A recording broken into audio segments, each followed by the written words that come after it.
అందరికీ వందనాలండి. మొదటి తెస్సలోని పత్రిక 2వ అధ్యాయాన్ని చదువుకుందాం. సహోదరులారా, మీ యొద్ద మా ప్రవేశం వ్యర్థము కాలేదు, కానీ మీరు ఎరిగినట్టే మేము ఫిలిప్పీలో ముందు శ్రమపడి అవమానం పొంది ఎంతో పోరాటంతో దేవుని సువార్తను మీకు బోధించుటకై మన దేవుని యందు ధైర్యం తెచ్చుకుంటామని మీకు తెలియను. ఏలయనగా మా బోధ కపటమైనది కాదు, అపవిత్రమైనది కాదు, మోసయుక్తమైనది కాదు, కానీ సువార్తను మాకు అప్పగించుటకు యోగ్యులమని దేవుని వలన ఎంచబడిన వారమై మనుష్యులను సంతోషపెట్టువారము కాక, మన హృదయములను పరీక్షించి దేవునినే సంతోషపెట్టువారమై బోధించుచున్నాము. మీరెరిగి ఉన్నట్టు మేము ఇచ్చకపు మాటలనైనను ధనాపేక్షను కప్పిపెట్టు వేషమునైనను ఎన్నడూ వినియోగింపలేదు. ఇందుకు దేవుడే సాక్షి. మరియు మేము క్రీస్తు యొక్క అపోస్తలులమై ఉన్నందున అధికారము చేయుటకు సమర్థులమై ఉన్నను. మీ వలనే కానీ ఇతరుల వలనే కానీ మనుష్యుల వలన కలుగు ఘనతను మేము కోరలేదు.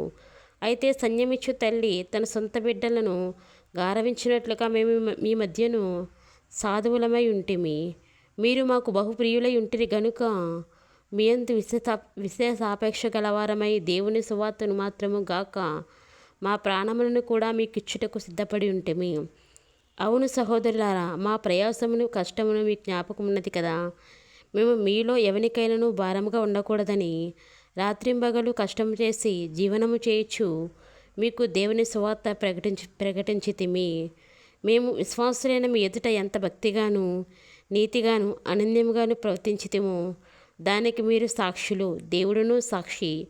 తన రాజ్యమునకును మహిమకును మిమ్మల్ని పిలుచుచున్న దేవునికి తగినట్టుగా మీరు నడుచుకొనవలనని మేము మీలో ప్రతివానిని హెచ్చరించుచు ధైర్యపరచుచు సాక్ష్యమిచ్చుచు తండ్రి తన బిడ్డల ఎడల నడుచుకున్న రీతిగా మీలో ప్రతివాని ఎడల మేము నడుచుకుంటామని మీకు తెలియను. ఆ హేతువు చేతను మీరు దేవుని గూర్చిన వర్తమాన వాక్యము మా వలన అంగీకరించినప్పుడు మనుష్యుల వాక్యమని ఎంచకది నిజముగా ఉన్నట్టు దేవుని వాక్యమని దాన్ని అంగీకరించితిరి గనుక మేమును మానక దేవునికి కృతజ్ఞతాస్తుతులు చెల్లించుచున్నాము. ఆ వాక్యమే విశ్వాసులైన మీలో కార్యసిద్ధి కలుగచేయుచున్నది. అవును సహోదరులారా, మీరు యోదయలో క్రీస్తు యేసునందున దేవుని సంఘములను పోలి నడుచుకుని వారైతిరి. వారు యూదుల వలన అనుభవించినట్టి శ్రమలే మీరును మీ సొంత దేశస్థుల వలన అనుభవించితిరి.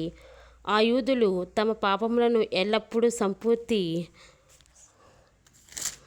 సంపూర్తి చేయుటకై ప్రభువైన యేసును ప్రవక్తలను చంపి మమ్మును హింసించి అన్యజనులు రక్షణ పొందుటకై వారితో మేము మాట్లాడకుండా మమ్మను ఆటంకపరచుచు దేవునికి ఇష్టలు కాని వారును మనుషులందరికీ విరోధులనై ఉన్నారు. దేవుని ఉగ్రత తుదమట్టుకు వారి మీదకి వచ్చెను. సహోదరులారా, మేము శరీరమును బట్టి కొద్ది కాలం మిమ్మల్ని ఎడబాసి ఉన్నను. మనస్సును బట్టి మీ దగ్గర ఉండి మిగుల ఆపేక్షతో మీ ముఖము చూడవలనని మరి ఎక్కువగా ప్రయత్నం చేసితిమి. కాబట్టి మేము మీ యొద్దకు రావాలని ఇంటిమి. పౌలను నేను పలుమారు రావాలని ఇంటిని, కానీ సాతాను మమ్మల్ని అభ్యంతరపరిచెను. ఏలయనగా మా నిరీక్షణైనను ఆనందమైనను అతిశయ కిరీటమైనను ఏది? మన ప్రభువైన యేసు యొక్క రాకడ సమయమున ఆయన ఎదుట మీరే కదా. నిశ్చయంగా మీరే మా మహిమయు ఆనందమునై ఉన్నారు. దేవుడు తన పరిశుద్ధమైన వాక్యం దీవించి ఆశీర్వదించును గాక. ఆమెన్. ప్రార్థన చేసుకుందామండి. పరిశుద్ధమైన తండ్రి, సర్వాధికారమైన ప్రభా, సర్వాంతర్యమైన తండ్రి, ఆయన ప్రభా యొక్క వాక్యాన్ని ప్రభా ధ్యానం చేసుకోవడానికి ఇచ్చిన గొప్ప శ్రేష్టమైన అవకాశాన్ని బట్టి నీకే స్థితులు స్తోత్రములు వందనాలు ప్రభా. ఒక వాక్యం మా హృదయమందు ఫలించడానికి, వాక్యం క్రియ జరగడానికి, వాక్యానుసారంగా ప్రభా మేము జీవించడానికి సహాయం దయచేయండి. ఈ వాక్యాన్ని విన్న బిడ్డలందరినీ జ్ఞాపకం చేసుకోండి. వారి యొక్క అంతరంగ కోరికలను బహిరంగ కోరికలను తీర్చండి.